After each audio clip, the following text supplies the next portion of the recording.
Few things in life elicit more arguments than trying to rank subjective works of art. I can't believe you only put Duck Hunt at 100. Or, where the hell is Base Wars? I'm ready, I'm rocking. If making a top 10 list is fun, then imagine how much fun multiplying that by 10 will be. After much internal debate, the Word document I am delivering these letters off of was created in 2018. The top 100 NES games is something that I've wanted to do for as long as I've been making videos. List has been a long time coming, to say the very least. In order to be eligible, the game had to be released for the NES, no Famicom only games, sometime before 1994, which means no homebrews or no modern localizations such as Holy Diver. Without further ado, this is going to be a long one, so let's get started.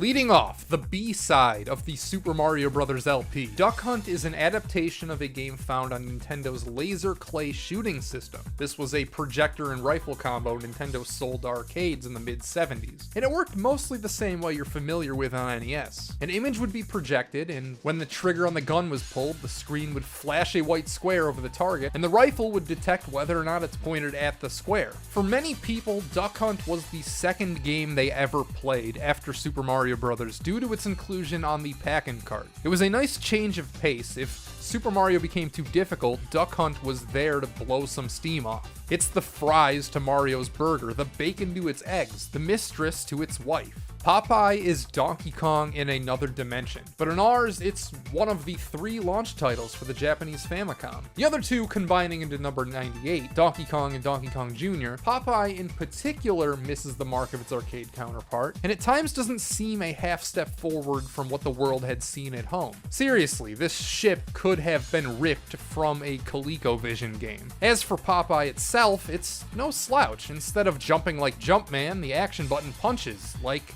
old Popeye. Instead of getting to the end of a stage, you're collecting items. It's an odd cat and mouse, a Pac-Man and Donkey Kong hybrid. As an aside, did you know that they made an English teaching tool out of this game in Japan? I know I wouldn't want Popeye teaching me phonics. When it came out, the Famicom version of Donkey Kong replaced the ColecoVisions as the best home port of Donkey Kong. To this day, this is the version of the game that Nintendo insists on re-releasing most often. It wasn't until the Switch that they decided to put out the arcade original, making this, the NES version, the most accessible default way of playing Donkey Kong for 33 years. It's missing the Pie Factory, but this is still a good adaptation, and great for the time. Junior is a more faithful conversion owing to the fact that it's overall a less ambitious game. You'll loop through both in about 5 minutes combined, but Donkey Kong in particular is something that you have to play. It is required reading for anyone who wants a crash course in video game history. Pac-Man on NES is interesting, because I think most people are familiar with its unlicensed cart. This wasn't always the case. Before Tengen went rogue,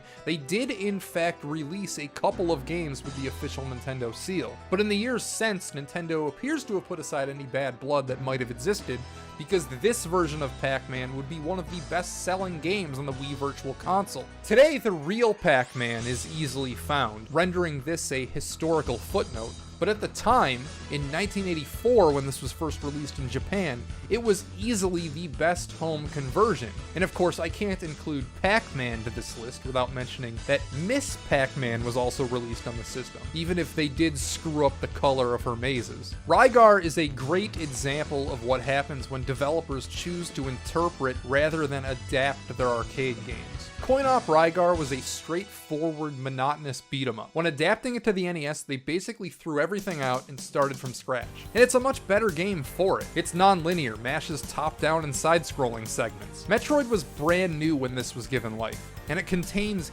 equal ambition.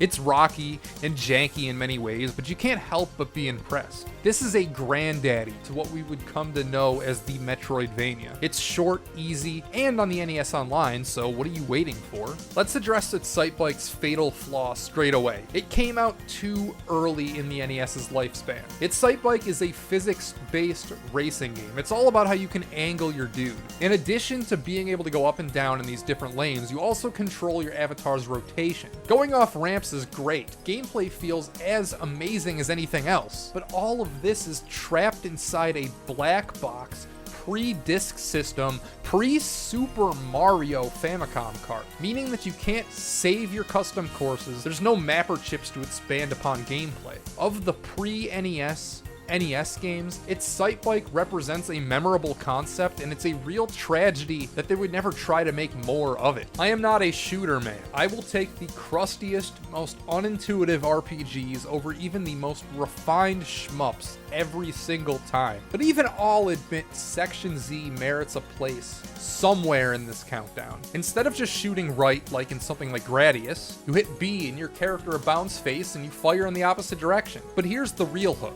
At the end of the stage, you're given a choice on which direction to go. Section Z taken as a whole is a giant maze. Figuring out where to proceed is as much the rule as the ever-present NES standard rule: move correctly and don't die. Kid Icarus is good, I've heard.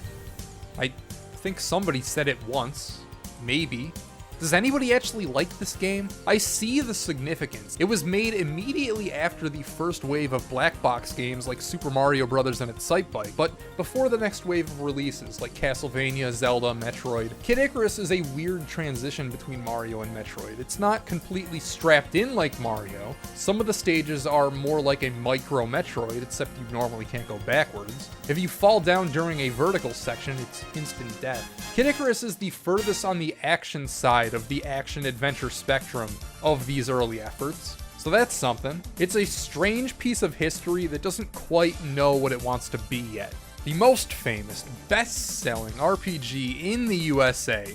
I don't think Final Fantasy is very good, but for spawning the entire series, I'll give it a spot for cultural significance. Final Fantasy has many problems, which you can read about online anywhere. Ineffective attacks, Nasir's spaghetti programming to name a couple, and is outdone in almost every single way by Sega's Phantasy Star, which was released the same week in Japan, and beat it out here in America by almost 2 years. It does, however, still have different classes, experience points, an overly convoluted plot, and most importantly, blue text boxes. One slot higher than Final Fantasy feels apt for Dragon Warrior. One would argue that there's substantially less to this game, but I'd fire back by saying at least it actually works and functions how it's supposed to. If you found this video, you probably don't need me to tell you why Dragon Warrior or Dragon Quest is one of the most important games on the NES. It is arguably the largest connecting link between the original pen and paper designs to what we would come to know as the JRPG. Then the second one came out and did it bigger and better, so throw that one in here too. Joust is a classic arcade game by Williams, the same people behind Sinistar and Robotron. Simple enough for one button, the NES was more than capable of reproducing what made it fun. Flap your bird up higher than your opponent, as 2-player simultaneous action, which could either be co-op or competitive depending on who's playing. The way Joust messes with momentum is really something, and if this were a top 100 early 80s arcade games list, it would fare a whole lot better. But as it stands, I prefer Balloon Fight. Well, it's true, Balloon Fight did steal its core game mechanic from Joust. I would like to make 2 counterpoints. One, it stole it from the arcade version of Joust and not the NES version, since this is a top 100 NES games list and not a top 100 video games of all time list. I can't really group in the merits of its arcade father with the NES edition. And 2, Balloon Fight just did it better. Popping balloons is more fun than jumping on ostriches. Trip mode helps too. Defender 2 is another classic arcade game, which was old guard by the time it existed on NES. It's a trippy vector shooter where you're protecting the planet from alien invaders, and that's your objective. You're in a small, infinite scrolling environment tasked with protecting the people. Here's something odd, it steals this jingle from Mike Tyson's Punch-Out!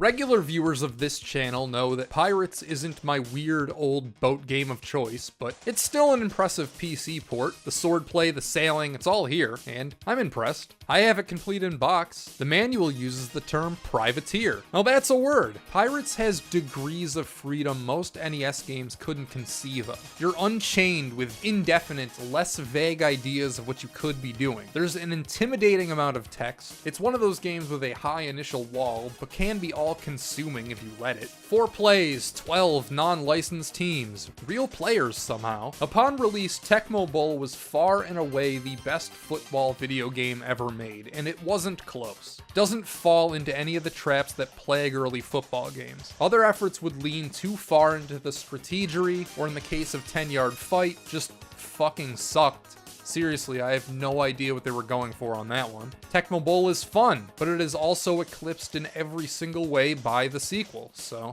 let's move on. QIX, or Quix, better known as the Art Class and Bully, or as various hentai games on the Sega Saturn, is a port of an arcade game of the same name. Nintendo published the Game Boy iteration, and it's where that adorable Mario in a sombrero comes from in Mario Odyssey. It's a timeless gameplay loop. There's a thingamabob prancing around the screen, and you need to box it in. The arcade version has some of the strangest audio in video game history, but this is an NES games list, so yeah, that version's good too. Gradius is another arcade port. It's one of the pioneers of the shmup genre. It was a bit of a revolution, combining the space shooting action of the Galaga, Galaxian, and Space Invaders lineage, turns it sideways, literally, and adds auto-scrolling environments. Then there's the power-up system, which takes innovation further beyond that. It's the embodiment of move correctly, don't die. Then Konami one-upped themselves with its sequel. Life Force is faster, more strategic, feels better, is better. Super Dodgeball is a whole lot of fun up until the point you realize how little there is to it. There's not an incredibly high skill ceiling, but there's an immense amount of charm. After all, who doesn't love smashing good old-fashioned vague ethnic stereotypes straight in the face? SDB is in the Kuno Kun series of River City Ransom fame. In fact, the school you play beanball in front of, Niketsu High, is the same one as from River City Ransom. Do you like Nintendo World Cup or Crash and the Boys Street Challenge? Then you'll love Super Dodgeball. Based on an old Nickelodeon show I've never seen, nor will I, Tiny Toons Adventures borrows quite a bit from Mario 3, but that's okay because a fun game trumps all. Leaping on enemies is enjoyable, and it's easy to get a nice head of steam trolling through the levels. I could care less about this property, yet it's still a fun game. Now what the hell is this crap? Garbage. What, do you just move shapes? 20 minutes later. Okay, I relent. Crazy Creatures is a game that you can have fun with. I don't know anything about baseball. The only time I ever watch baseball is when I'm physically at a game seeing it live. The only baseball video game I have ever enjoyed is MVP Baseball 2005, but there are so many goddarn baseball games on the NES that it would feel wrong if I didn't include any of them. So 80 seems like a good spot to put a game that I don't care about. Just insert whatever your favorite baseball game is here, right here. Is it Baseball Stars? Is it Bases Loaded? I don't know. I don't care. Going right here. Here's another throwaway entry. I have a confession. I've only played Maniac Mansion for about 5 minutes. I am a Maniac Mansion poser. This is a reputation pick. I hope that Maniac Mansion isn't a masterpiece, and I hope it doesn't suck either, because there'd sure be egg on my face. People seem to like it though. It's a point-and-click adventure, and it at least looks like a better port than, say, King's Quest V, a game that I have beaten, both the NES and the PC original. Power Blade is sort of like Mega Man. Contains power-ups, allows you to pick your stage. There's even a robot power suit permitting you to be even more like Mega Man, until you get hit a couple times and it wears off. The sequel has even more robot power suits, but price charting claims that this is almost $900 loose? Jeez Louise. First-person, text-based adventure games certainly stand out on the NES. There are a few, such as Shadowgate, which is a cool game but didn't make the cut. Princess Tomato and the Salad Kingdom is another one of those way too expensive carts, going for well over $200 regularly. It can be annoying trying to find the correct dialogue triggers. It's absolutely one of those try everything with everything games. Bubble Bobble makes this list with a conditional. You must play it with a friend.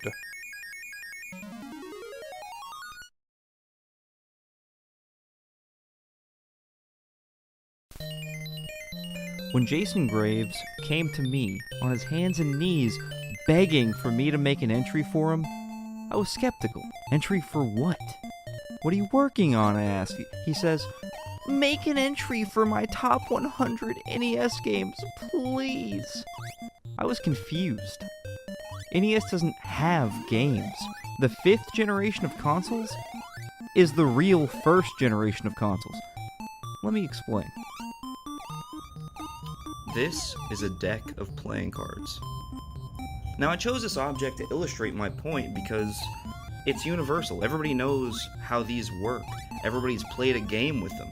It's a 3D object that you can hold that's versatile and tactile. I mean, just feeling them slide around, it's interactivity in its purest form. Now imagine, if you will, that this deck of playing cards was in 2 dimensions.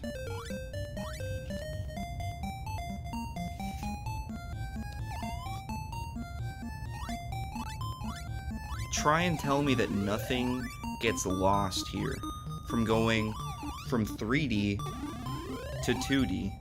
What are you going to do with this? It's a piece of paper. Video games have to be in 3D to be games. Sorry, it's simple, but I don't think there's any refuting that kind of evidence. But for a fake game, Bubble Bobble's pretty darn good.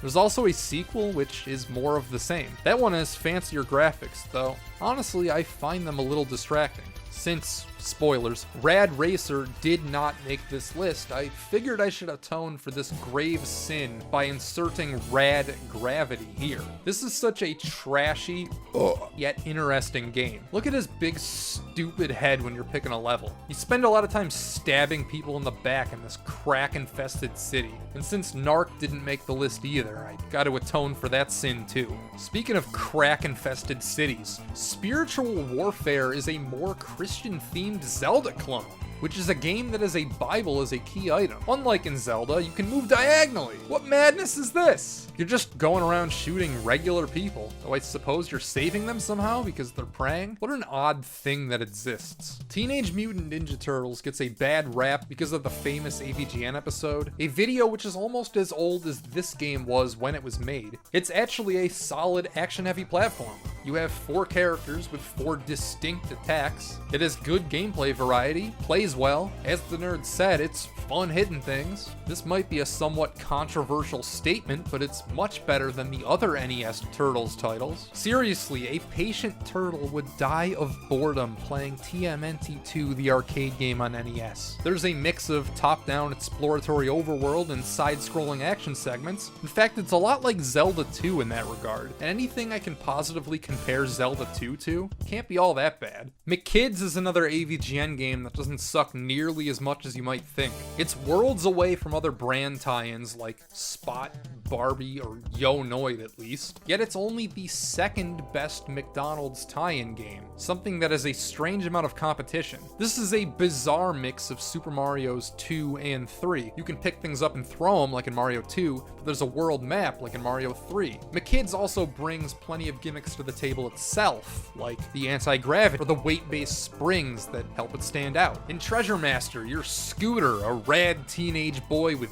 tude. He can do all sorts of things like run, jump, swim. Okay, maybe Scooter isn't much more versatile than Mario. Treasure Master was the centerpiece of an ambitious giveaway from MTV. The titular treasure referred to the $10,000 real-life cash prize given away to a lucky person that was able to beat the game, find the secret prize word, and then reported that code to a hotline. For a title created for an MTV giveaway, it holds up shockingly well on its own yannies. The original Dig Dug never actually came out for the NES. It existed in Japan, but for some reason never released here. Dig Dug 2 did though, and it's more fun than a bicycle pump. Instead of digging and dugging, you're on a series of islands trying to blow up monsters. You can drill into carefully placed holes that break the world apart. I admire that this was able to take the original's 2 primary actions, drilling into the ground and pumping stuff up, and then apply them to a wholly different setting. Good stuff, Dig Dug 2. Wizards and Warriors was Rare's first attempt at a collectathon. There's all sorts of stuff to pick up. Every one of the 8 levels has something to upgrade your attack arsenal, and every stage has a clone clone of yourself that won't let you pass unless you collect enough gems. Having unlimited lives makes this game substantially easier than it probably should be, but it also makes for an easy breezy lemon squeezy playthrough. Who knew the Civil War could be so silly? In North and South, you're blasting men off to the moon, controlling sprites the size of ants. It's an interactive Civil War board game. You move your troops around the eastern US, getting into battles, looting trains, conquering fortresses. It's Risk with interactive challenges. Fun against the CPU, but an absolute riot against another person. It's easy to learn, and you and a friend could be playing this right now. In fact, why are you watching this video? Go do that. These days, everyone sees NES Metal Gear as a derivative work, unworthy of the MSX original. As an American in June of 1988, you would be most likely unaware of its lineage. Taken in that vacuum, Metal Gear was like no other game. Enemies had two modes, a dummy mode and an alert mode. Enemies had a line of sight, which you would attempt to avoid. You need to stick with Metal Gear until you're veritably inside outer heaven. The opening forest area sucks, and one could hardly be blamed for giving up out there. If you're open to playing a knowingly inferior edition, then there's a hell of a time to be had. What else lets you smoke cigarettes? And after all, isn't smoking cigarettes what really matters? Al Unstler Jr.'s Turbo Racing is legitimately impressive to me.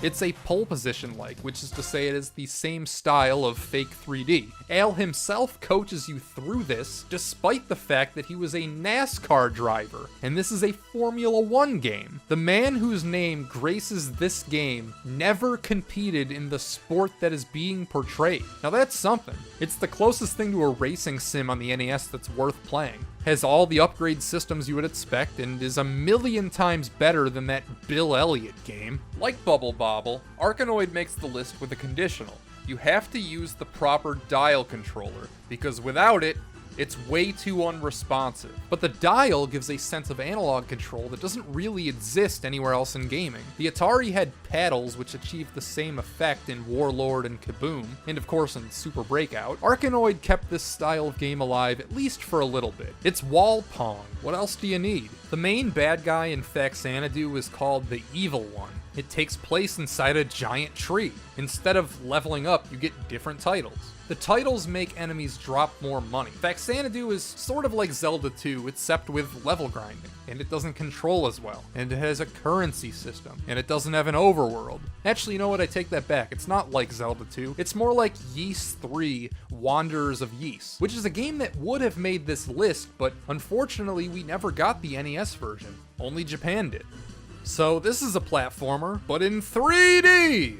It's also a Space Harrier clone, I guess. That's what the internet at large says anyway. But 3D World Runner is distinct enough if you ask me. You're not shooting things for one, except for when you get a power-up, and then you are. But that's not the goal. Did I mention this is a pre-Final Fantasy Square game? It's also an endless runner, so it was ahead of the curve on that one. RC Pro-Am is a game by Rare of Battletoads and later Donkey Kong Country fame, where you race remote control cars. It pulls your guard down with a delightfully cute exterior and raucous title theme before bashing your head in with its unforgiving AI. It was enshrined by the Rare Replay collection, so somebody over there likes it, and I do too, hence why it's on this list. Also, there's a similar enough sequel, so we'll split this entry with that. Ivan Ironman Stewart's Super Off-Road doesn't have the steering wheel like its arcade counterpart, but still, what a fun time this is. It's 4-score compatible. You can see the entire racetrack at all times, hold down gas to move in the direction you're facing, left and right rotate your car, sort of like tank controls. It has an upgrade system. You pick up money during the race, spend it on crap, and rinse and repeat. Not terribly deep, but fun as hell. Techno's made a fantastic soccer game in the style of River City Ransom. As the name suggests, you play as one of 13 different countries, each with varying attributes. This is the only soccer game I know of where you can literally kill your opponents. It's also worth noting that this is another 4-score compatible game. Of all the River City-like spin-offs, this is my favorite. Nothing against Crash and the Boys or Super Dodgeball, I just prefer this one. The protagonist of the Clash at Demon Head is named Bang. He has a pager and looks like Yamcha from Dragon Ball. I love him. The game ties together a world map where you choose what road you want to walk down. It then goes into an action segment where you jump and shoot stuff. They named that band in Scott Pilgrim after this game, which is ironic because the music is fucking horrible, but still, who doesn't love a scrappy little distinct NES game? Cobra Triangle is a bizarre speedboat isometric shooter. It's also by Rare and was included on the Rare Replay collection on Xbox One. If nothing else, it's creative. After every stage, your boat spouts a propeller and flies away. What sold me was this stage where you're playing some kind of capture the flag, trying to steal these things while an opposing boat gives chase. Interesting game. Vice Project Doom is Ninja Gaiden with driving segments. If that doesn't sell you straight away, then I don't know what to tell you. It's even on Switch Online, so what are you waiting for? Get on that! Wampum is a game about a Native American like me. No, I mean American Indians. No, I mean... never mind. It's Mega Man with a stick. Even the music is Mega Man tier. Releasing in the summer of 1992, Danny Sullivan and his indie heat were a little late to the NES menagerie, but what you get is something that took the best of RC Pro-Am and Micro Machines. There's 5 people racing in any given round, but your only real foe is Danny. It's also another 4-score game allowing you to play with 3 other people. Just ignore the name. We all know that Street Fighter 2010 has nothing to do with the Street Fighter series. It's not even a fighting game, but it does have intensity, and it's mostly just a lot of boss fights, with tight controls and very manageable patterns. It's not high cuisine, but it ain't Taco Bell either. Uncharted Waters is great. I made an entire video about the Super Nintendo edition. This is the exact same game down to the music and sound effects. You're sailing around the world, trading goods and spices. This can be all-consuming if you allow it. That's it for the lower 48. Let's take a little break. I earned it. You earned it. We are Nintendo Ultimate TV Game System. We challenge all players. You cannot beat us. Aim your zapper gun. You cannot beat us. Even with your robot partner. You cannot beat us. Score 1 million. You cannot beat us. Discover new worlds. You cannot beat us. We are Nintendo. We challenge all players. You cannot beat us. The entries you have just witnessed are what I like to call the lower 48. You see, when ranking these games, I divided everything into 5 different tiers, and this is the system I came up with. I call it the Pyramid. There are 52 games on the Pyramid, and then there's the lower 48. Outside, games that just made the list. I could cycle most of these in or out depending on how I got out of bed that day. Here you'll find games that make the list with a caveat. Old arcade titles coasting on old legacies which probably don't deserve a top 100 ranking, but have been grandfathered in. Good games that are too derivative. Interesting yet undoubtedly flawed experiences. Games worthy of my top 100, though unworthy of a spot on my pyramid. Level 1 of the pyramid are no doubt top 100 games, but there's something holding them all back. These are 3 stars out of 4, a B, not an A. If you've never played an NES game before, none of these would come off my lips first. Level 2 on the pyramid is a first ballot Hall of Fame classic video game. Here, we're flirting with greatness, but we haven't yet achieved it. Level 3 are some of the greatest games ever made. I'd consider all of these to be masterpieces. Yet at the same time, I don't believe that any of them have a real case, a real claim to being number 1. Level 4, or the I as I'll call it. There are 7 entries in my highest tier, and I could field arguments all day that any of them deserve the top spot. Alright, you got it? Let's move on to level 1. Metroid is the greatest video game ever made. Oh, sorry, I meant to say Super Metroid is the greatest video game ever made. But you can't run before you walk, and you can't be super without being first. No Metroid, no Super Metroid. It's not any secret that this game's enduring legacy is in its loins. But you can't sleep on how impactful this game was for the time. Not just because it acts as the skeleton to Super Metroid. It's as vast and as ambitious as the original Zelda. It iterates on the vertical passages of Kid Icarus and Super Mario Bros. 2. It was a weird sci-fi Mario where you're trapped in a maze. That begs the question, why isn't it any higher? I'm sure you can figure it out. Have you ever played Metroid? It's full of jank, recycled room layouts. Progression is often behind obtuse secrets, yet it still endures as an important piece of video game history. I love Metroid. It's one of the first games I ever played, but if I'm being honest, I wonder if it even deserves a spot on this pyramid. It does, but barely. Snake Rattle and Roll is an isometric platform game where the goal isn't to get to the end, but to eat enough stuff to grow big. It reminds me of Marble Madness, sort of. A game that I like, but didn't put on the list for whatever reason. Since it's isometric, you'll have to tolerate the Q*bert controls. You're a snake, except no, you're only a snake head to start. And then as you eat balls, or I don't know, jawbreakers, they become your body. Stages are timed, so even though you can't truly die, being precise matters. It's a great looking game with a distinct style. One would glance across a room and know exactly what this is. You know, you love Kung Fu, but what about Jackie Chan's action Kung Fu? You're a big bobblehead-esque sprite walking right and punching things. This game manages to contain an auto-scroller that doesn't feel like hell. This was actually an 8-bit version of a TurboGrafx-16 game. You didn't see many of those. Nice bit of level variety in here. There's as much a focus on platforming as action. Only 5 stages, but they're all original. You even get a Kamehameha eventually. Though I ain't playing far enough to show you that. There are 2 Flintstones games on the NES. One of them is infamous for being super duper rare, almost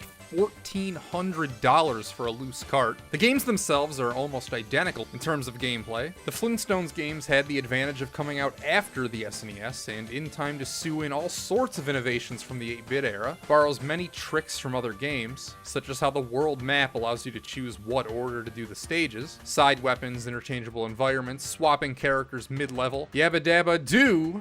Play these games. Or not. It's your life, do whatever you want. On an original draft of this list, I included Commando, until I tried this one. And what an improvement! Guerrilla War puts other games like Akari Warriors to shame. It's so fast! There's also hostages you can shoot, so you can't just go in guns blazing, so there's a little bit of strategery. The power-ups are impressive. You've got the spreader, a missile launcher that explodes into the spreader bullets, and all you need to do is hold down the button. No breaking thumbs in this one. Fun, or maybe not so fun fact, in Japan this game starred Fidel Castro overthrowing the Cuban government. I can see why they may have wanted to alter that. In Panic Restaurant, you play as a chef who is far less demented than the man portrayed on the front label. His restaurant has been taken over with GMO-ridden eggs, sausages, and all kinds of food. Taito made a lot of great games in the late NES's life, but made such limited quantities of the games that playing any of them these days requires you to either be a dirty pirate or have a really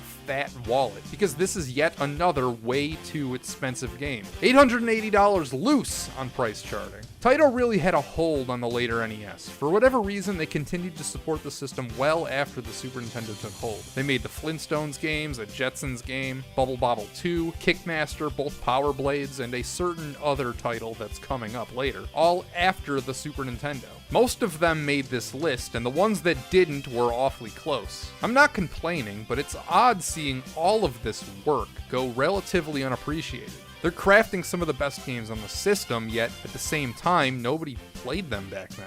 Nightshade is half point-and-click adventure, half rudimentary fighting game, half superhero send-up, and wholly suave. Contrasting a dark city with intentionally offbeat and ridiculous dialogue is always a winning formula. What may hit or miss are the classic point-and-click of 2 secrets required to progress. In this context, I love stupid puzzles that you'd never figure out. The thing with Nightshade, even if you know what you're doing, it's still difficult. I know I wouldn't beat it my first try right now without any practice, and I've played through it more times than I can count. Its control scheme is functional, but it's an initial hurdle. Great quivering enigmas with a side salad and light tartar sauce. I never mentioned how open this game is. As soon as you're out of the tutorial area, you can pretty much go anywhere. Metro City is your oyster, a giant knot to unravel. This was surprisingly added to the Switch NES Online, and I could not be more elated. One of my favorites, flawed but a definite must-play. A game you might not know about is Super Spike Volleyball. And what you might not even know even more about this game that you don't know anything about is that it's sort of a Double Dragon spin-off game. By that I mean you can play as Bimmy and Jimmy Lee. You can also play all across the United States, but no matter where you play, they're always flexing their sexy beach bodies. This is a 4-score game, which is always a plus. There's actually 2 great beach volleyball games on the NES, but this one is my favorite, so it's the one that made the list. Chip and Dale is 2-player simultaneous action. Capcom made an abundance of Disney games in the 90s. You know what you're getting with any of them, an expertly crafted game with some kind of gimmick. In this, you pick up and throw boxes, sort of like in Super Mario Bros. 2. I've never seen the show, so it's already an uphill battle trying to get me to care about the game, but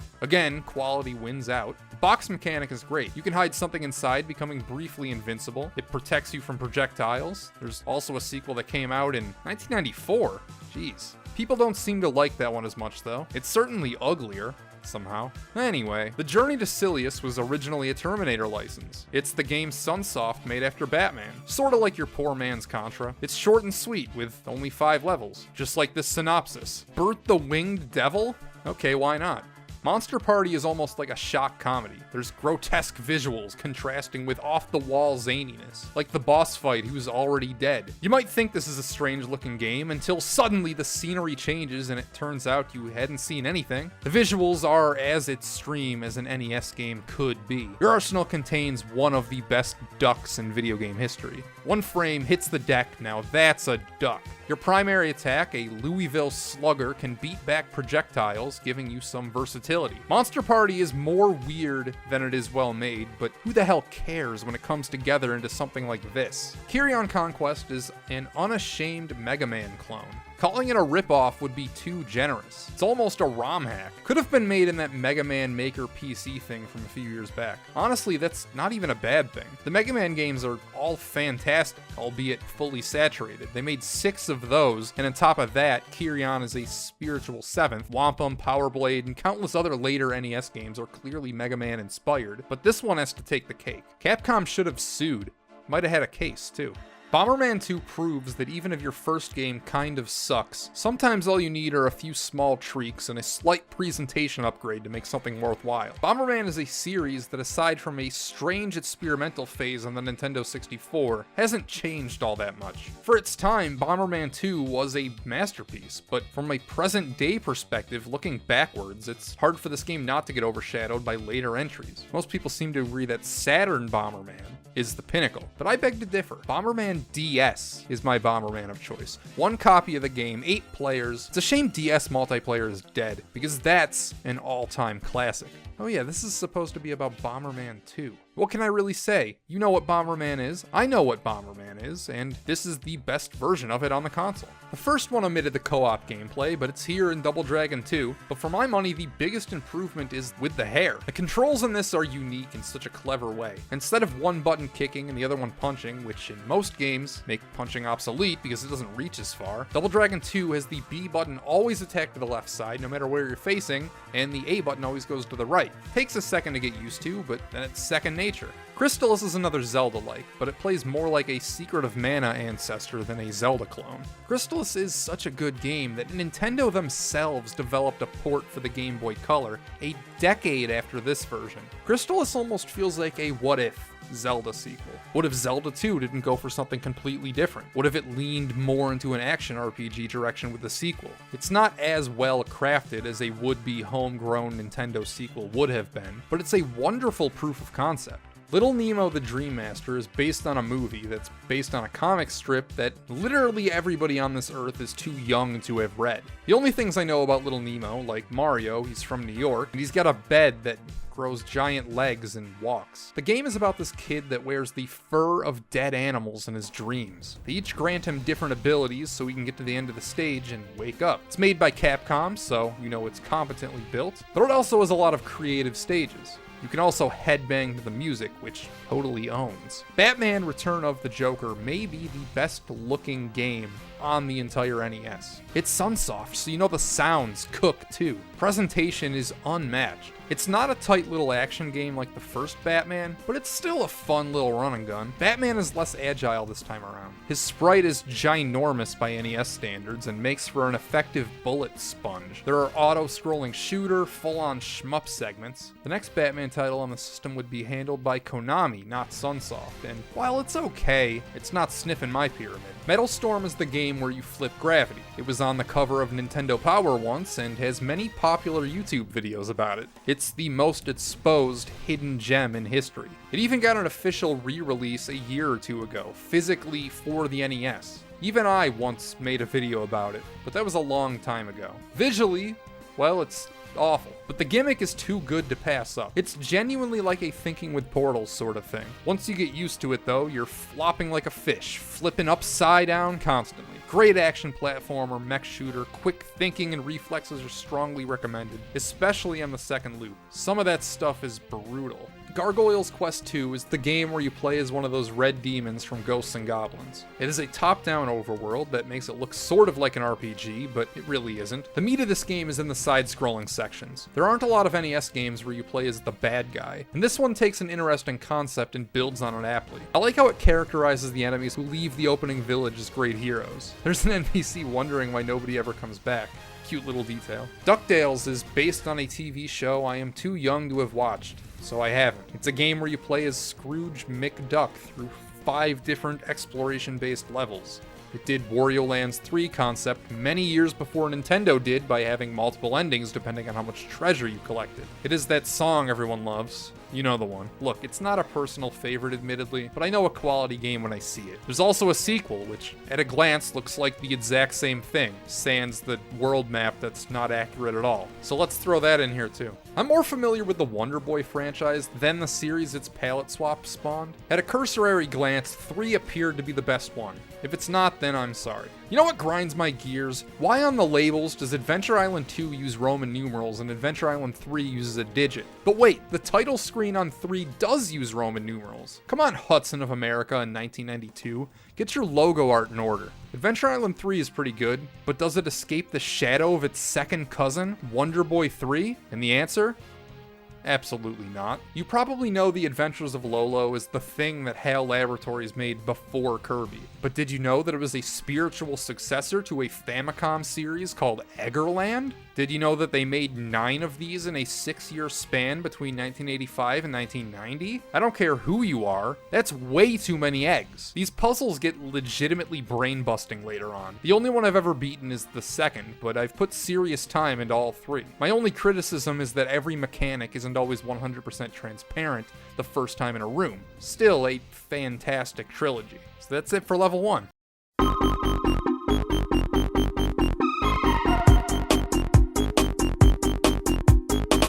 Would you even believe that at this point in time I have not done a top favorite NES games video?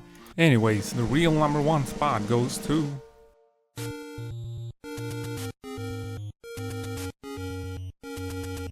Felix the Cat from 1992. Never in the history of mankind has any cat outsmarted this very cat. Maybe except for Big the Cat. How does this innocent little game about a cat humping dolphins and driving tanks heave itself above and beyond other great cat-themed games like Samurai Pizza Cat and even newer titans of the genre like Nintendogs Plus Cats on Nintendo DS? Felix has a plight we can all admire.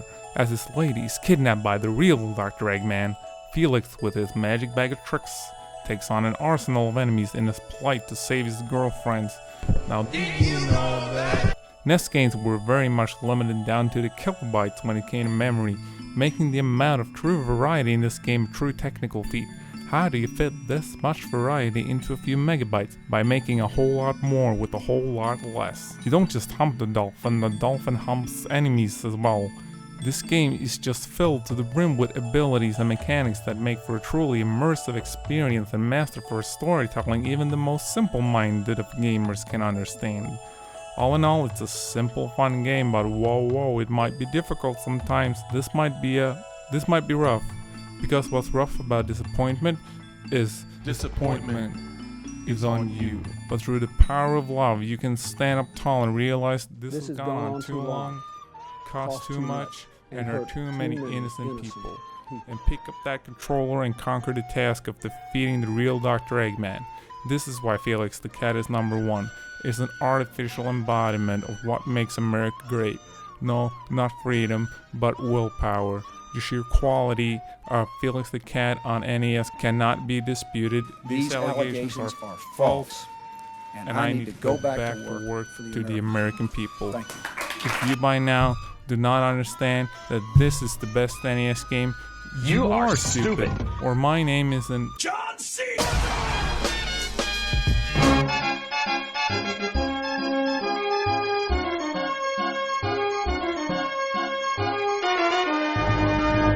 You've played Blades of Steel. You love Blades of Steel. This is the sports game for people that hate sports games. Or so I've been told. I wouldn't know because I love sports as well as sports video games. I guess just not baseball, if you recall. The flourishes are all legendary at this point. When you get into a fight, it turns into a 2D Street Fighter-like that's more in-depth than something like the entirety of Urban Champion. In between periods, you'll play small demos for other Konami games on the Jumbotron. Classic NES voice samples. It's perhaps the most stylish sports game on the system. Also, it's a Hall of Fame-worthy name. Blades of Steel. Sounds violent. This is one of those games that has penetrated the culture in the same way that NBA Jam or Tecmo Super Bowl has. Maybe not to quite the same extent. It's great, but you already knew it was great. Kirby's Adventure is an incredible baby game. It's for toddlers, little brothers who received the NES as a hand-me-down after Big Bro upgraded. There's no challenge whatsoever to be had here. But not every game needs it. There's acres of charm packed into this one. Sometimes you just need to step back and ask yourself, is it fun? And yes, it is. I've beaten this game probably 6 or 7 times, yet despite that, on the initial draft of this list, it wasn't included because I completely spaced it. I forgot this game even existed. It wasn't until I looked at other similar lists that I remembered. This is a promising follow-up on a super basic Game Boy game. The added power-ups are always fun to play around with, and this was the game that established Kirby as Pink, if you can believe that. This is a really fun title, even to 100%, and I never 100% anything. Mario is 24 years old and somehow a doctor. I suppose that if in the Mushroom Kingdom fulfilling this role only requires you to move pills around in a bottle, then it's acceptable. What exactly is going on in this game? You're throwing pills into a bottle, but why are the viruses inside the bottle and not, inside a person or a Goomba or whatever he's supposedly doctoring? Fun as this game can be, you can't bring it up without immediately mentioning how Tetris is better. While this is true, Dr. Mario has, however, managed to hang around for just as long. Dr. Mario has maintained a constant presence. Even Tetris can't quite claim the same. Its modern counterparts have undergone a bevy of changes since the NES incarnations. Dr. Mario has real, proven staying power. It also boasts something that Nintendo's Big T does not: multiplayer. Dr. Mario, it's universal, it's fun, has chill, or should I say, feverish music. Taito released Little Samson only a month after Panic Restaurant in late 1992, and for that reason, only made something like 50 copies of the stupid thing. I've actually heard that by pure numbers this game is a lot less rare than the ungodly price would indicate, but it's such a good game that people want that it's inflated the price to almost $2,000 loose. Thank God for emulation. As for the game itself, you play as 4 different characters working together, changing between them at will inside a stage. I really like the boss fights. Each character handles them a different way. Figuring out who to use is as much a part of figuring out what to do. It's almost like if the weapons in Mega Man affected more than just what comes out of your gun. I appreciate how everyone upgrades separately. When you come across a permanent enhancement, it's a real choice who to spend it on. Cool game, with more to it than meets the eye. River City Ransom stands tall above other beat-em-ups because of its personality, and it endures because of its open-ended nature. The most ambitious beat-em-up on the system, River City Ransom has a robust item and stat leveling system. Beating people up is satisfying as heck, and this is a great playing game. I just wish that there was more of it. Instead of being split up into stages like a traditional beat-em-up, River City Ransom is a single open world, which sounds great, but once you get familiar with the game and realize how small it is, well, that's it. If wanting more of something is a game's largest offense, then how much can I really hold that against it? The main character's name in Blaster Master is Jason, so they really knew how to grease the wheels. What I really like about this game when compared to something like Metroid, even though the world is technically entirely open, the game does structure itself into more traditional stages. It has 8 distinct worlds, but you can freely move between them, which makes navigating more friendly than other titles of this type. It's almost like a more fleshed out Rygar, only with its 2 gameplay types swapped. In Blaster Master, instead of the overhead segments being the connecting tissue, it's the side-scrolling bits. Normally I'd be against this because it's easier to make an interconnected world with a top-down perspective. As a whole, I'm not as big a fan of this structure, but Blaster Master has managed to make it work, and the video game industry is still drawing from this well to this day. There was a full remake on the Wii's WiiWare service, as well as the Blaster Master Zero series, which is still ongoing today. The release of the original Super Mario Bros. In 1985 showed everyone what a video game could be. The rest of the world struggled for the next couple years to make something worthy or even meaningfully iterate on what Nintendo did there. Early third-party games released on the heel of Super Mario ranged in quality from god-awful to somewhat playable. Konami were the first ones to get it right. You play as Simon from the Smash Bros. Series, fighting an assortment of classic schlocky Halloween villains before fighting Dracula himself. Look at Super Mario Bros. Literally, look at it visually. It's an incredibly plain yet cartoony looking game. You have one solid color for the background. The floor is made up of the same singular block over and over again. It does its job admirably, but take a gander at Castlevania. Backgrounds are a work of art, and there's a different one everywhere you walk. Look at the care put into the sprites. Jumping from any black box game to Castlevania is such a visual whiplash that you'd almost be surprised they came from the same hardware. Castlevania raised the standard of what games on NES should look like. Later on in its life, all the good games had similar thought and care put into theming the visuals. Even taken out of its time, Castlevania is still a fun game to play, and a true rite of passage for any player of old video games. So what can we say about fucking Battletoads, huh? The game was hard as hell, but we loved the challenge, and the co-op feature was a great thing. Fond memories of getting pissed off.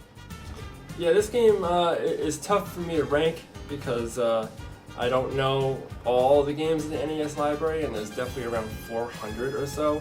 So just off the top of my head, I would have to say this game, I don't know if it would necessarily make a top 10, but I would definitely throw it in 10 to 20. It's definitely a very, very difficult game. I never personally beat it, neither did my brother, but we played it a lot. It was not a very good 2-player game. That's one thing you can say about it, even though it is a 2-player game. Yeah, punching each other was a bitch. Right, that's pretty much the Achilles heel for that game is do not play 2 players if you want to beat this game. But like I said, it's tough to put it in the top 10, but definitely between 10 and 20.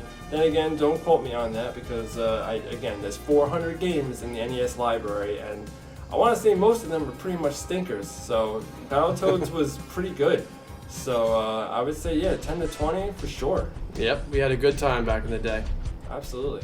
Back to you, Jason. The plot of Bionic Commando is that the protagonist of non-bionic, regular Commando, as in the game, gets captured by Hitler. Then you blow up his fucking face. The real hook with Bionic Commando is that it's a side-scrolling platformer where you can't jump. Throw in a mix of slight RPG elements with the upgrade system and finding new weapons, even as a few run-and-gun segments, swinging around on your silly little robot arm is a hoot. Capcom loved to milk everything for all that they're worth, and apparently Bionic Commando wasn't worth much because all we ever got was one sequel on Game Boy and one failed reboot on Xbox 360.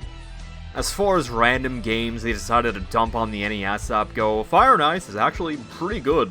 It's this weird puzzle game where you extinguish fire with ice blocks, as opposed to just plain old water. Maybe we shouldn't be trusting a kingdom who put some random kid in charge of saving it. The game is oddly proactive for NES too. Most games on the system would have made you play every stage in order because they didn't want you beating it on rental, but Fire and Ice is like, here's every level in the game. Play them in any order you want, and if you're stuck, just skip ahead, who cares? It's made even better now that there's a rewind button, which I ended up using quite a bit because I'm very good at video games. Even if you get bored playing all the puzzles, just make your own. It's not an overly difficult game and was obviously made for kids, but it was a nice surprise in the usual obscure stuff we get instead of Earthbound Beginnings or something. But hey, I really need a haircut, so what do I know? Shadow of the Ninja wasn't a revolution, didn't make waves, there's a decent chance that you've never heard of it. It's like Ninja Gaiden, and about 98% as good. The main differentiating factor is that you can upgrade your main weapon. Oh yeah, and you can also play as male or female ninjas. So that's nice. Instead of the wall jump, this game liberally designs around the hang. Grabbing onto a platform from underneath, stabbing things is always fun, and it's no exception here. These same developers would go on to create our next, slightly more well-known, entry on this list. Shatterhand is a ninja game where you shatter everything with your, well, hands. You can also create options like you'd see in a shmup. It also contains Mega Man-style selectable stages. Presentation is unlike anything else you'll see out of Jaleco or any of the main big boy publishers. Graphics and sound are on point. Shatterhand reminds me of another game that I like slightly more. Batman is the game where you're Batman gunning down everybody in sight. Contra style? And I guess it's in monochrome? Wait a second. Wait, this is the wrong game too. There we go. The title Batman the Video Game was just what Sunsoft called the Batman game on every system back then. It's confusing. Even with all the versions, Batman on NES is Sunsoft's magnum opus. You, as Batman, have access to 4 different attacks: a gun which shoots a rocket, 3 razors, the batarangs, and if all else fails, you can always Batman people to death. Once you adjust to the deliberate delay in the jump, you'll be bouncing around and maneuvering through levels like a champ. Batman is a short game that requires a lot of patience. Despite there being 2 sequels on NES, this one is undisputedly the best. It's almost as if they tried to do too much with the follow-ups. So as you guys may have heard, Ninja Gaiden.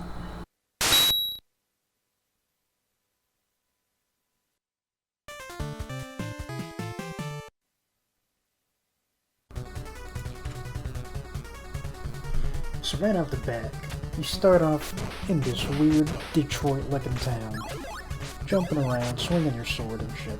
You got these little, like, Castlevania flame men coming out to attack you. There's this weird wall jump mechanic, some bullshit items you're grabbing and all that. Another flame man, watch out, guy. Watch out. Watch out!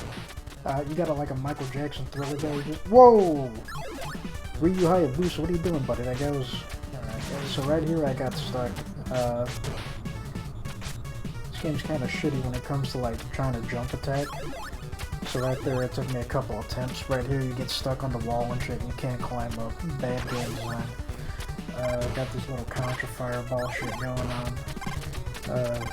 Got, ooh, double kill collateral damage right there. Michael Jackson Thriller guy dead right there. There you go. There you go. Keep jumping. Ooh, ooh. Ooh. Double kill, baby. Let's go. Oh, bring you! Nah, you're gonna get canceled! Oh yeah, I forgot to give it a score. 6 out of 10. GameStop shit. Goodbye.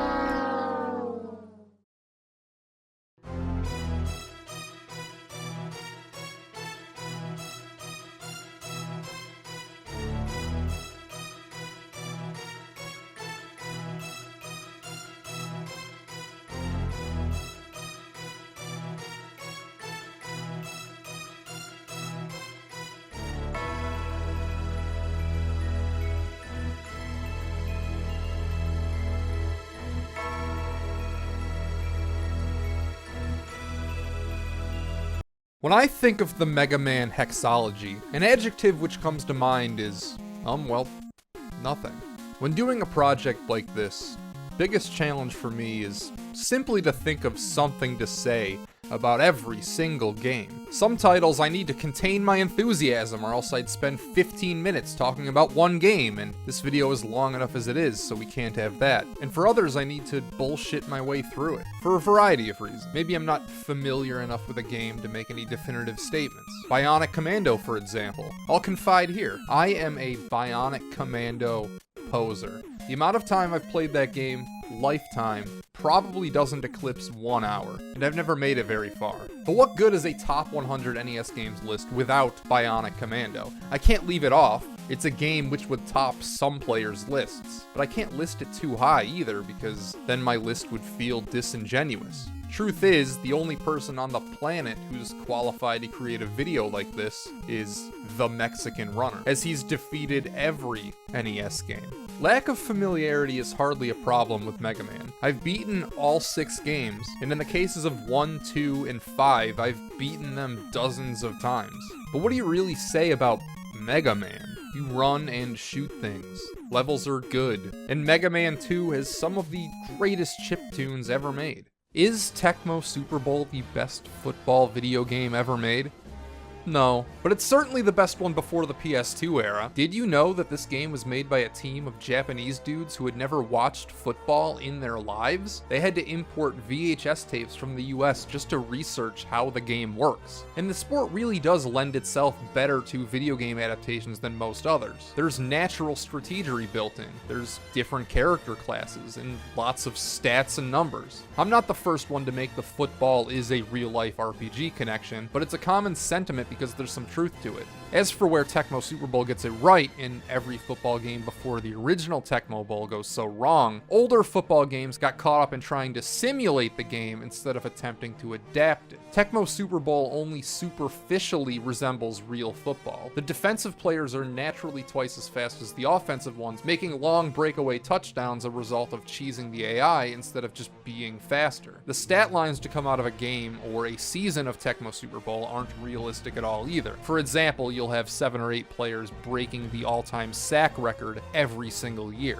I need to stress that this isn't a bad thing. The game's roster is still being updated every year and kept alive by the fan community, and there's still a competitive tournament scene with people playing for cash prizes. There was a mainstream car commercial in 2017 using graphics recreating this game. Aside from Super Mario, I don't think there's another NES game that has penetrated the popular culture more than this one, and that's gotta count for something. To contrast, Mr. Gimmick hasn't populated any kind of culture at all. In fact, it almost doesn't qualify for this list because it essentially didn't make it out of Japan. Despite this being a Sunsoft title, for some reason no publishers wanted anything to do with it. Only the Swedish Nintendo distribution company Bergsala was willing to take this game to market. For that reason, Mr. Gimmick was only actually on retail shelves in Norway, Denmark, Sweden, and Finland. Given these absurd circumstances, you would think that this would be more valuable than it is. Don't get me wrong, it still goes for $860, but you'd think there'd be less of these floating around than, say, Little Samson, for instance.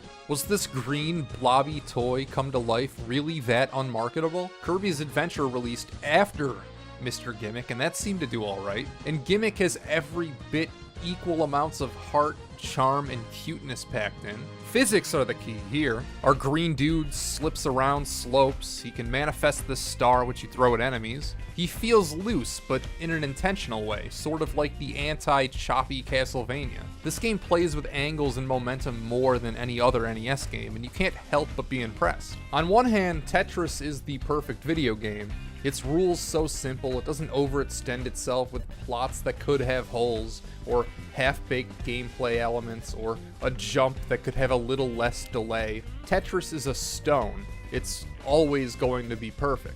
On the other hand, Nintendo didn't invent Tetris. The game has been around. Heck, this isn't even the first Tetris game on NES. Tengen released their version first. Many people prefer that version. It has 2 players and looks a lot closer to the North American arcade release. This iconic Nintendo version doesn't even have the classic Tetris theme song, though it does have the real music. Tetris is Tetris. I love it, you love it. That's why it's so high on the list. Like Dr. Mario, it's unclear as to what's going on, but it's more abstract, so you don't think about those things. It's not just simple, it's concise. The most important things are the blocks. They're shaped differently enough and are contrastingly colored, so one could easily tell them apart at a glance. It uses the classic arcade trick of making an infinite game faster until the player can't keep up. An over-designed game might feel the need to introduce new pieces or some kind of gimmick in the name of diversity. Tetris is confidently itself.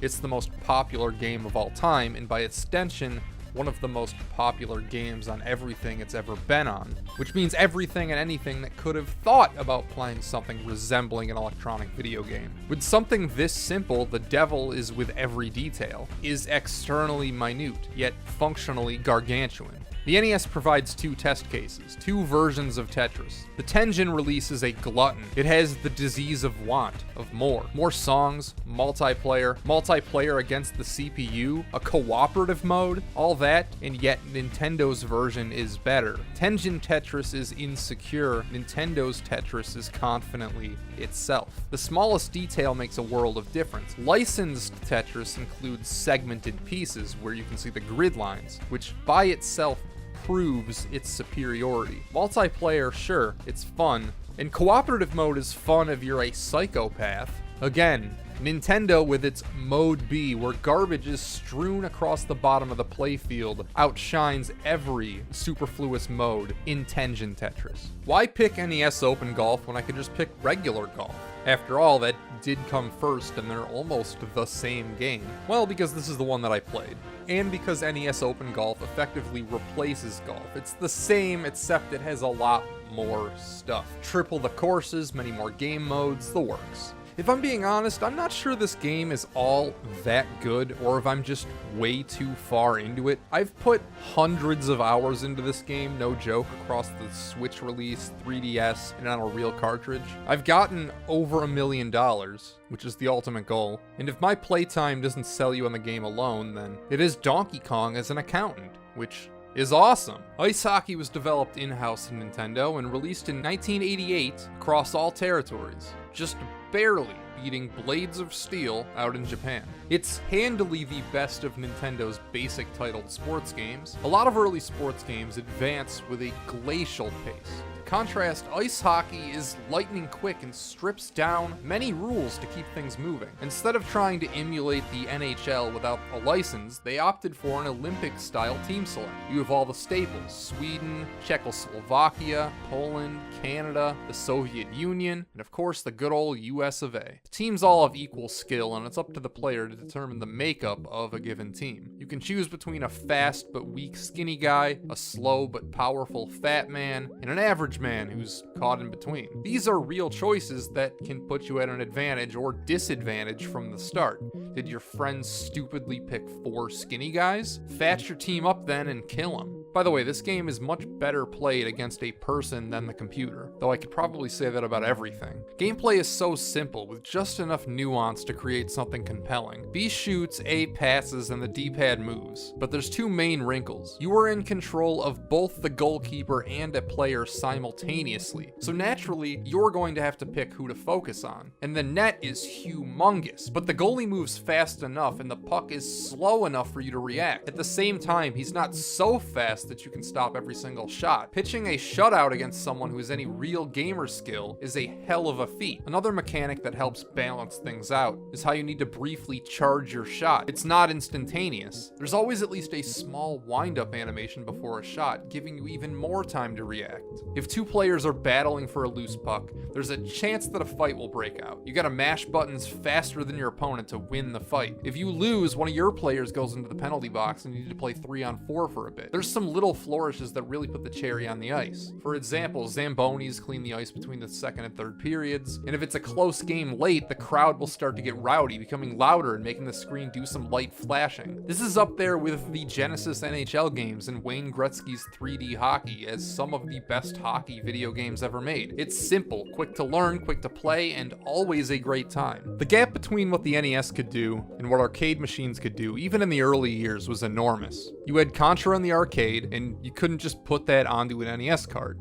This problem isn't unique to Konami's games or Contra in particular. Instead of porting games, a lot of times companies had to rethink their entire design and adapt instead of porting these games. Sometimes the end result is 10 billion times better than the thing they're trying to quote-unquote port. Contra isn't the only case of this happening. In fact, there's one notable game placed higher on this list, and a bunch that are below here. The Contra games are often considered hard, and I honestly have no idea why. Here's a list of games already covered in this very video, which are at least twice as difficult as Contra. Section Z, Kid Icarus, Power Blade, Teenage Mutant Ninja Turtles, 3D World Runner, Cobra Triangle, Street Fighter 2010, Snake Rattle and Roll, Monster Party, Little Nemo, Batman Return of the Joker, Gargoyle's Quest, Castlevania, Bionic Commando, Shadow of the Ninja, Shatterhand, Batman, Every Ninja Gaiden, Every Mega Man, and NES Open Golf. Contra's hardness is greatly exaggerated because you die in one hit, and as a way to go into a spiel about a certain code which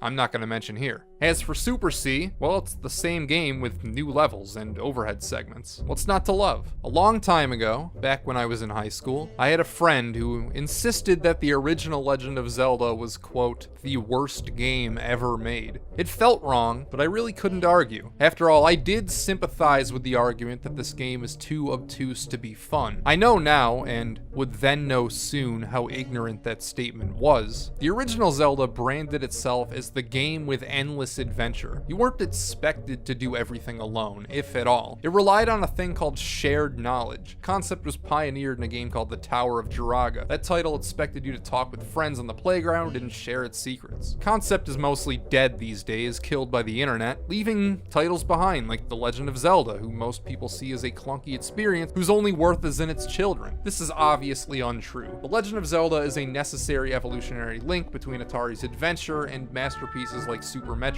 It's an adventure worthy of its gold cartridge and important enough to be remembered as one of the best games on NES. In that same high school, I used to wear graphic t-shirts of all sorts of games that I liked. I had a bright purple Dig Dug one, a shirt with the classic Contra logo, one from the character select screen from Mario 2, and one that was the title screen for the original Legend of Zelda. Remember, I was there in the early 2010s, so it's not like any of these games were new or cool or on anyone's mind or anything. Occasionally, my chest would spur conversations with teachers who grew up in the late 80s or early 90s. Our health class instructor told me that as a kid, he used to play Zelda all the time. It took him months, and after a great struggle, he finally beat it. As a small child, Zelda was a game that, while played, I never really considered it something that could be beaten. It may as well have been Tetris. It's just a thing that you do sometimes, not something with an end. I was in disbelief. Beating Zelda? And before the internet? Before even Fortnite? Was it possible? Shaken but determined, I hooked up my NES. Actually, that's a lie. My NES was always hooked up. I put in Zelda, and at the prime age of 15, I beat The Legend of Zelda for the first time without a guide. Even with its leniency on shared knowledge, Zelda is a game that will be handily solved by a trained eye, and that's its brilliance. Game doesn't hold your hand, and you get what you put in.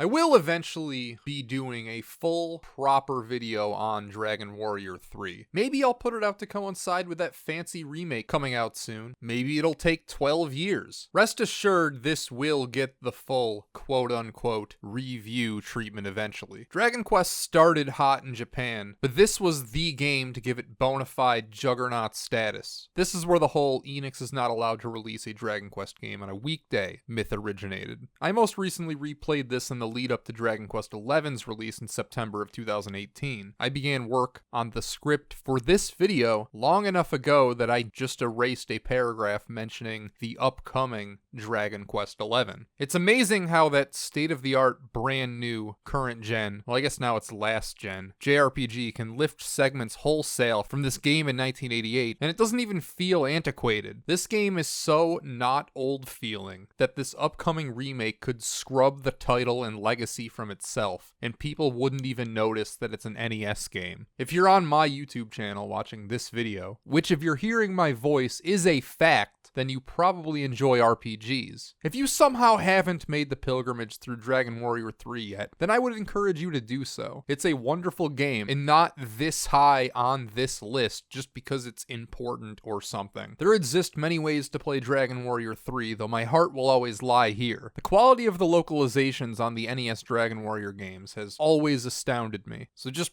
play this game already. You'll be glad you did.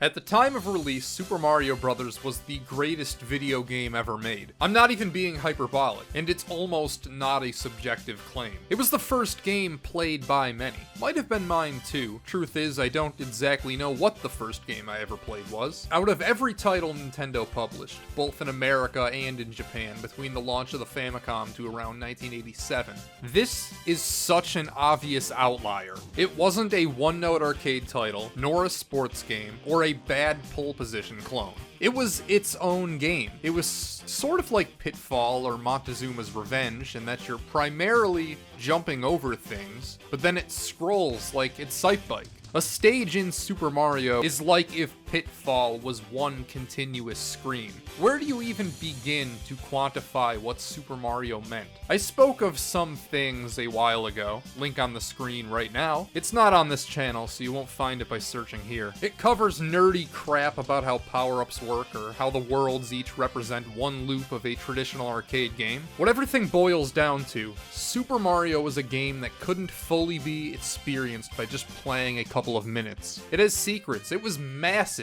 Games didn't have 32 unique stage designs. It was not a thing. And these types of jumping, I guess we'd call them platformers now, just the idea that you can control your jump arc by how you're moving prior to hitting the button as well as how long you hold it down was crazy. The way this game plays with momentum, landing is as much a mechanic as jumping. Show this game to an average raised on Fortnite and smartphones child right now, and I guarantee they could get into it. Introduce that same child to an Atari 2600, and they'll think it's a baby's toy. As far as I'm concerned, Super Mario Bros. Represents the line in which video games went from novelty to emerging art form. Mike Tyson's Punch-Out! Is the first video game I remember playing. My first system was my mom's hand-me-down NES. I was born in 1995, and my mom was a teenager, so this was her toy a few years prior. Punch-Out! Might not have been the first game I ever played, but it was in the initial batch I remember having, and it's certainly the one I gravitated towards most. As boys do, they just sort of crave violence. I liked Mario, but I worshipped this. I had a game called Bigfoot, about the monster truck. Terrible, awful, no good, very bad game, but as a small child I loved it, because it had a monster truck. I was spoiled. Of the top 7 greatest NES games, I owned 4 of them before the age of 5, and received another one on my 5th. It's the ultimate underdog story. Little Mac is so small that he's half the height of most of his opponents. This is another instance where they didn't try to port Punch-Out! Arcade, but instead they adapted it. Where the arcade was mostly button-mashing action without a ton of substance, the genius of this version is that it's as much an action game as it is a sports game, as it is a puzzle game, and one that's at least as complex as something like Dr. Mario. Though even once you solve a fight, figuring out what to do is only step 1. You still need wired reflexes to put anything into action. Everything has a visual cue and a different way to counter. You're given fractions of a second to react. Punch-Out! Requires precision, unlike anything else. Enemy sprites are ginormous by early NES standards, and are so well animated that it becomes the backbone of the entire game. I honestly don't know how this game existed. You don't see anything else like it, even in later releases. This is one of the first titles to make use of mapper chips, and right off the bat, what a huge difference that makes. It's brimming with personality and and by personality I mean blatant ethnic stereotypes. Not that I'm one to complain. Did you know that the Japanese version didn't have Mike Tyson? It didn't have Mr. Dream either. The game just sort of ended with Super Macho Man, which is unimaginable. Would anybody care about this game if it wasn't for Mike Tyson? Probably. It would still be in the same spot on this list, but it certainly wouldn't have crossed over into the pop culture in the same way that it did. Every time I turn this game on, I'll get to Mike Tyson. Sandman's liable to trip me up, but everyone else I walk over in my sleep. Never beaten Mike, probably never will. I simply don't have the reaction time to move when he flashes. The most success I've ever had in this fight is watching the timer, memorizing when he throws punches. As you can imagine, I've never gotten far. It doesn't help that every time you lose, you don't get another chance. It sends you back to Macho Man. In the making of this video, I tried. I really did. Just can't do it. I don't possess the skill. But you know what difficult game I was able to defeat? If Castlevania set the standard for art in a Nintendo game, then Castlevania 3 Dracula's Curse is something of a miracle. It doubles down on the classic film motif and is, in my opinion, the singular exemplary of how a game can look on the NES. Locations are varied and the amount of detail is astounding. Just look at some of these environments. Konami didn't alter Castlevania 1's controls through the NES trilogy. It's the sort of plotting action where you need to fully commit to your activities. Pressing a button means that you are sure that you will have wanted to press that button a few moments from now. You may also enroll the talents of other people. Alucard would later go on to star in one of the most famous titles of all time. The shelf life for a Castlevania game appears to be about 10 years. Its first decade of existence saw the series expand and compound the original's concept to a deep rainbow of collective masterpieces, 3 being chief among them. Symphony of the Night's Metroidvania flavor carried the name into the millennium, but that era's over now, and Castlevania has failed to redefine itself. Now I suppose the series is just a TV show on Netflix, which is about where we started, taking inspiration, more of a video, less of a game. There's a bit of an elephant in this room. Castlevania 3 has branching paths, and when visually mapped out, its stages all fit snugly together to form a giant cohesive world, despite them being separate stages. It's safe to say that this game isn't quite done experimenting with the open-endedness. Let's address Castlevania 2. It is a complicated legacy to say the least. People by and large appeared to accept the game for what it was at the time. But years later, the internet garnered it a powerful amount of negative reception, most famously by the AVGN and in that Ego Raptor cartoon. Where there's an action, there's always a reaction, and that's an attempt by other bloggers and YouTube personalities to attempt to defend Castlevania 2.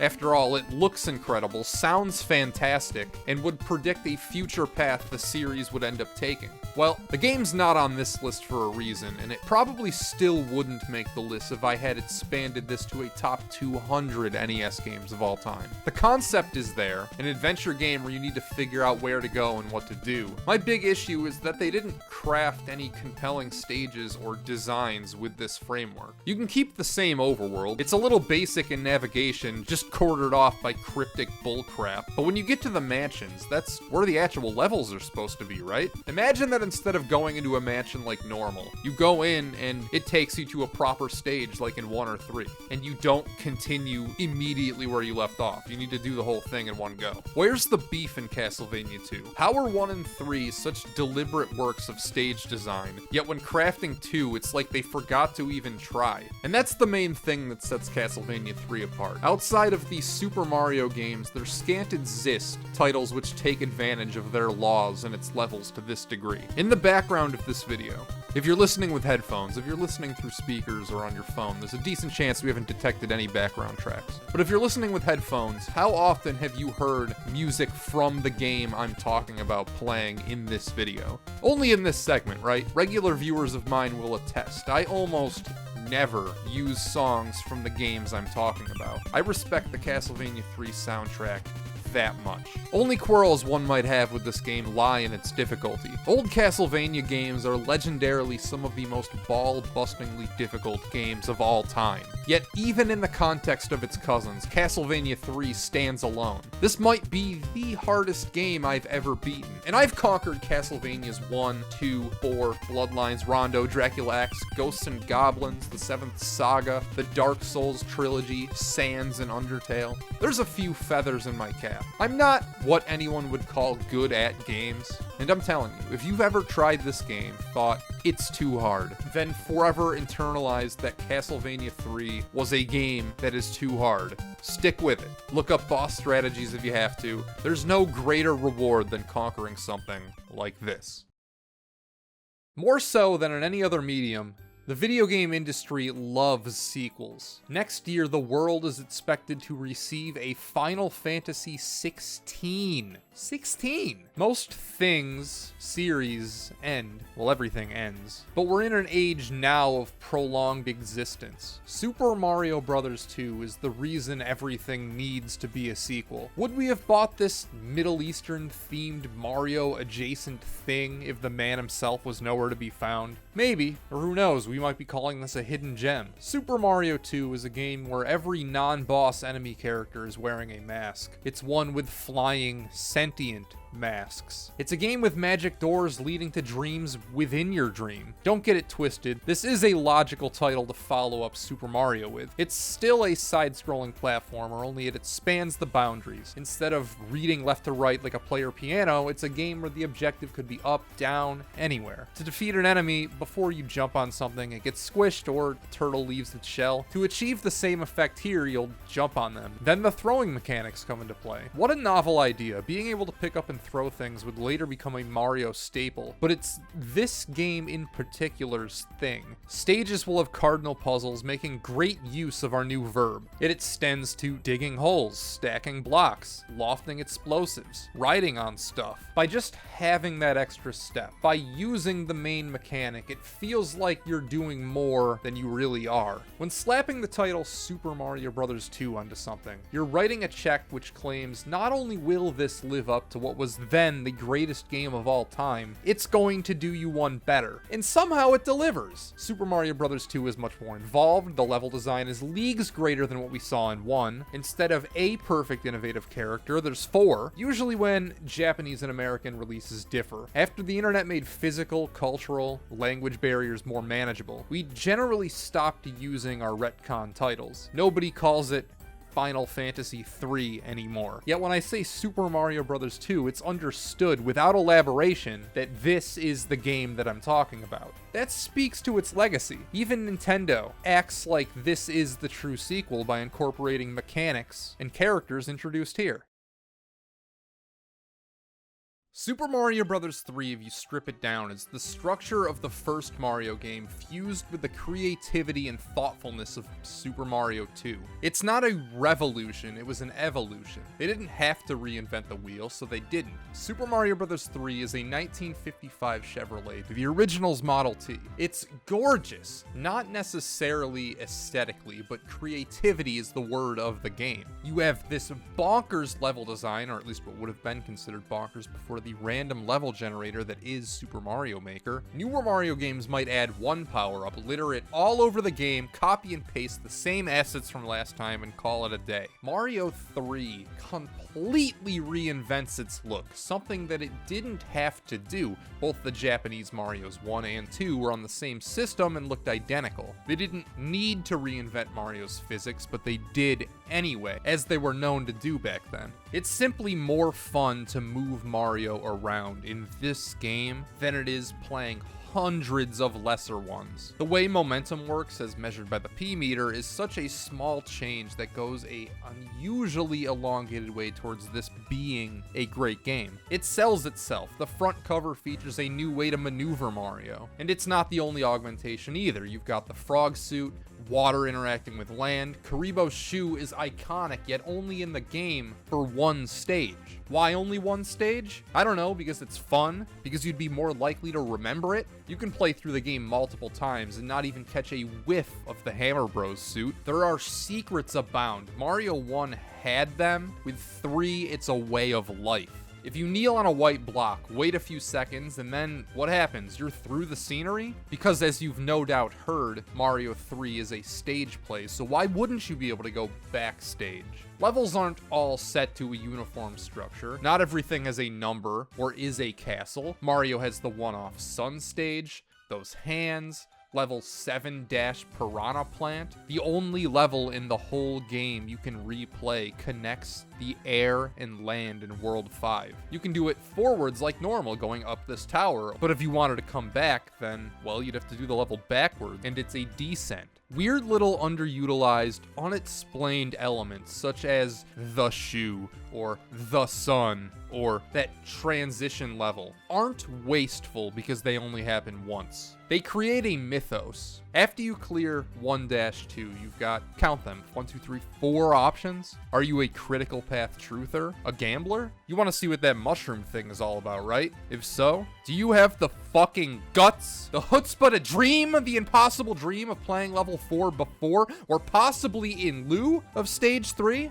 You fucking crazy person. This choice still applies even if we zoom out and consider the entire game as one singular being. Do you grab 2 warp whistles in the first mini castle and in stage 3 and joylessly skip to the end? Do you only grab 1 and save it to skip past your least favorite, Iceland? In Super Mario 1, I'd wager it's normal to skip through it. If you're not playing Super Mario Bros. 1 and seeing the warp zone, then are you even playing the game? Yet in Super Mario 3, if you were to grab 2 warp whistles, then simply joylessly warp to World 8, I will politely, yet firmly ask you to leave my house. How could anyone play Mario 3 and not bubble over with a burning desire to comb through everything? The original Super Mario ushered in the NES era, and Mario 3 in a roundabout way saw us out. Only 6 days later, the Sega Genesis, or rather the Mega Drive, would launch in Japan.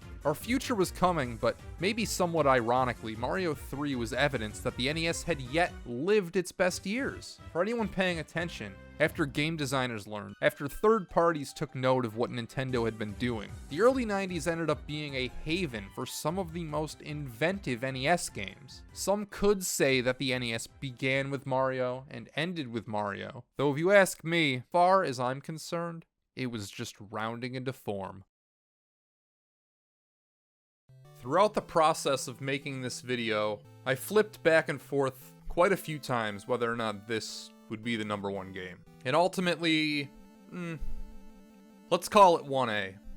Dragon Warrior 4 has every bit the situational scenarios that at least match what made 3 a classic. Then it one-ups itself by telling this segmented narrative about a sympathetic villain. Dragon Warrior 4 is perhaps most memorable because it makes you earn your right to save the world. It's split up into 5 chapters and you don't even play as the character you name at the onset until after you've beaten 4 of them. The first 2 chapters almost represent the first 2 Dragon Warrior games, with 1 as a solo adventure rescuing some kids, and 2 being a group of 3 wandering around. Chapter 3 is where you first learn that this game is going to be something special. You play as Taloon, who sucks. Normally in a turn-based RPG, you'll go outside the starting town and grind for a little bit until you can buy some equipment, maybe level up a few times so you can more effectively fight the monsters. Only Taloon can't do any of that. He's too weak to fight the monsters by his village. So what you need to do instead is work his day job until you can save up enough money to buy equipment so you can fight the monsters to leave the opening town. Later on, his chapter is a bit about just acquiring as much money as you possibly can. 4 does the most work setting up the overall overarching narrative. And then chapter 5 is longer than all the other chapters put together and a full-length game on its own. What it does is introduce all the characters in each of the chapters, lets you learn who they are narratively, what they're about in battles, and then in 5 everything converges and you have access to everybody. Every character put together encompasses every class and every ability you would ever want. If Dragon Warrior 3 is about building your ideal team, then 4 is about learning how to fit in with a team. Auto battle is great, accepting that your teammates will not always be perfection. Every move you make as the hero is critical. You're no longer the chess player, you're the queen on the chess board. Dragon Quest IV is one of the first ambitious games in regards to its plot. No other NES game packs in as much narrative heart, and since this was their 4th rodeo, all the nuts and bolts, everything Chunsoft had learned about making turn-based RPGs to this point is just baked in wonderfully.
Zelda 2 is number 1 because it's my list. I love it more than a Hyrule Chocolate Twist. Some people say it's a black sheep. I say it's wonderful, fun, underrated as heck. Others say it's obtuse, a cryptic train wreck. Zelda 2 is the only game on the system to pull off its particular mission statement. Despite hordes of clones, copies, and doubles, riding Zelda's coattails, they all had their troubles. Castlevania 2 and the Battle of Olympus both really suck. Zelda towers above because of its top-down Earth, imitators scrapping by on blood and dearth. As a kid, I owned both this and Zelda 1. I think they're both great in their own ways, though I always preferred this one, still do today. It maintains the same explore to progress mentality as the first game, but instead of letting you loose in a giant sandbox, it gives you 3 lives, an effective ticking clock. Hipsters anointed Majora's Mask as the hard Zelda with a loop.